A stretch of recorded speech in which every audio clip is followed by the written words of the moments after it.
Martin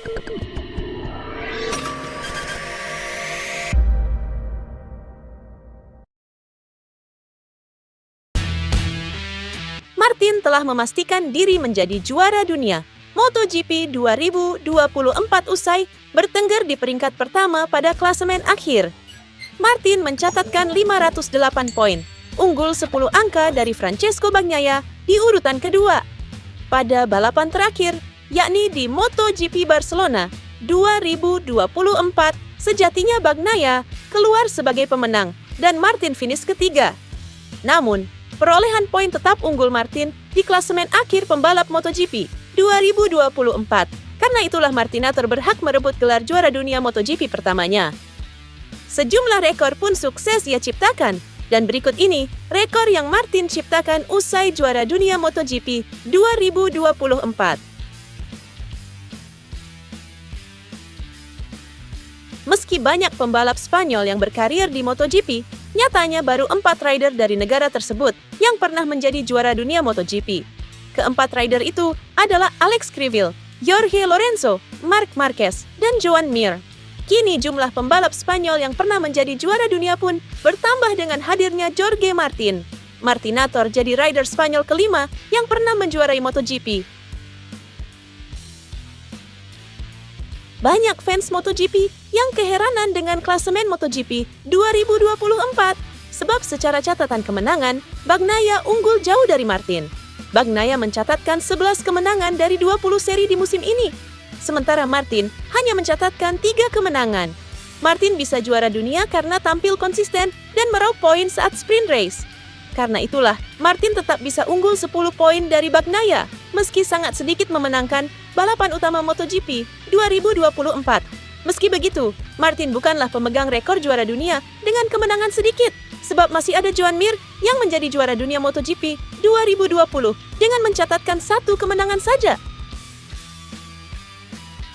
Seperti yang dikatakan sebelumnya, sebelum Martin ada Criville, Lorenzo, Marquez, dan Mir, pembalap asal Spanyol yang sukses menjadi juara dunia MotoGP. Bedanya, keempat pembalap itu juara saat membela tim pabrikan.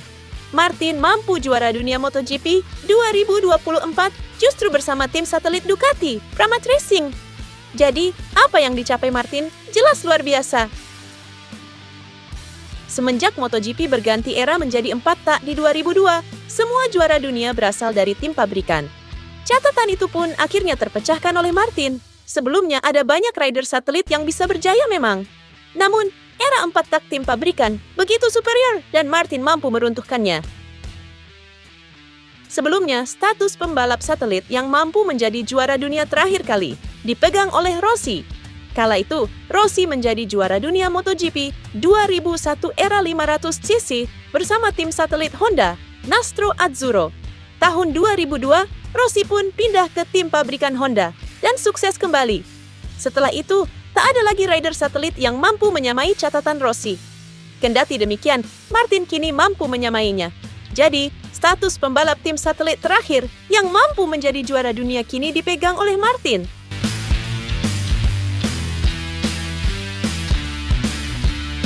Bagnaia gagal mempertahankan titel juara dunia meski menjuarai seri terakhir musim ini di MotoGP Barcelona 2024. Dengan Martin finish ketiga di seri pengganti Valencia itu, ia harus puas jadi runner-up dengan selisih 10 poin. Jika menilik hasil-hasil sepanjang musim, ini sejatinya ironis, sebab Bagnaia lebih banyak memenangi balapan utama ketimbang Martin dengan perbandingan 11-3. Tapi memang Jorge Martin lebih stabil dan tak banyak melakukan kesalahan.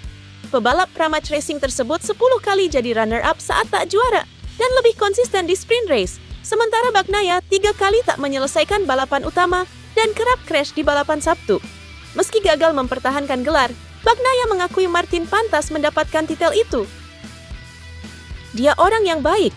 Kalau ada seorang pebalap selain saya yang harus jadi juara dunia, dia adalah salah satunya. Dia dan keluarganya berhak mendapatkan ini, imbu Bagnaia. Perjalanan Marc Marquez bersama tim Gresini Ducati ditutup dengan posisi kedua yang cukup untuk mengamankan posisi ketiga di klasemen pembalap. Itu adalah hasil yang diperoleh Meskipun Marquez setelah akhir pekan yang sulit di sirkuit de Barcelona, Catalunya, yang disorot pada sprint race hari Sabtu, di mana Marquez finish di posisi ke-7. Hari ini adalah hari yang sulit, terutama karena kemarin adalah balapan sprint yang sulit. Tetapi teknisi saya bekerja sangat baik sepanjang malam. Menurut saya, dia tidak banyak tidur, kata Marquez dalam konferensi pers pasca balapan di Barcelona. Marquez menghabiskan seluruh balapan di belakang Francesco Bagnaia, mendekati di beberapa titik, tetapi akhirnya tertinggal di tahap penutupan tanpa memberikan tantangan serius untuk memimpin. Saya tertinggal beberapa putaran di belakang Pecco, mencoba mengendalikan situasi. Tetapi, pada 5 lap terakhir, saya tidak dapat mengikutinya. Setiap kali saya mendekatinya, bagian depan mulai kehilangan banyak kecepatan karena suhu. Hari ini dia jauh lebih cepat dari saya. Namun, posisi kedua itu adalah akhir terbaik untuk babak yang sangat bagus dalam karier saya, yaitu bersama tim Gresini, tempat yang sangat saya nikmati, dan itu adalah cara terbaik untuk mengucapkan terima kasih, ujar Marquez. Alex Espargaro membuat kesal Enea Bastianini setelah Grand Prix Solidaritas Barcelona. Jorge Martin mengklaim kejuaraan 2024 dengan finish ketiga di Grand Prix Solidaritas Barcelona, sementara sahabatnya Alex Espargaro berada di posisi kelima di trek yang terkenal menjadi keunggulannya. Awal-awal balapan, Espargaro dari Aprilia menghabiskan pertarungan sengit dengan pembalap pabrikan Ducati Enea Bastianini untuk memperebutkan posisi keempat. Bastianini akhirnya kalah dan turun finish di posisi ke-7 dan kehilangan posisi ketiga klasemen dalam kejuaraan sebagai akibatnya. Saya tidak senang dengan apa yang dilakukan Alex. Bagi saya itu tidak benar. Dia bukan rekan setim, Martin. Itu tidak adil.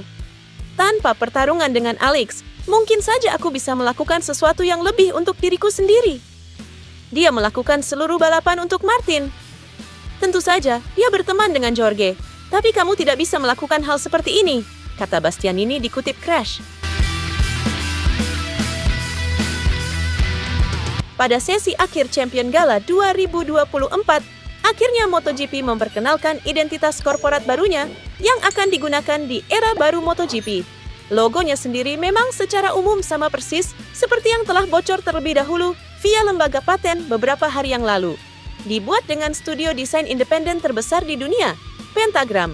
Identitas baru MotoGP diklaim lebih dari sekadar logo. Ini adalah evolusi lengkap dari merek, termasuk karya seni, gerakan, jenis huruf, identitas visual, dan identitas verbal yang dirancang untuk membawa olahraga paling seru di dunia ke era baru. Selain itu, mereka juga merilis branding logo baru untuk kelas Moto2, Moto3, dan Moto E.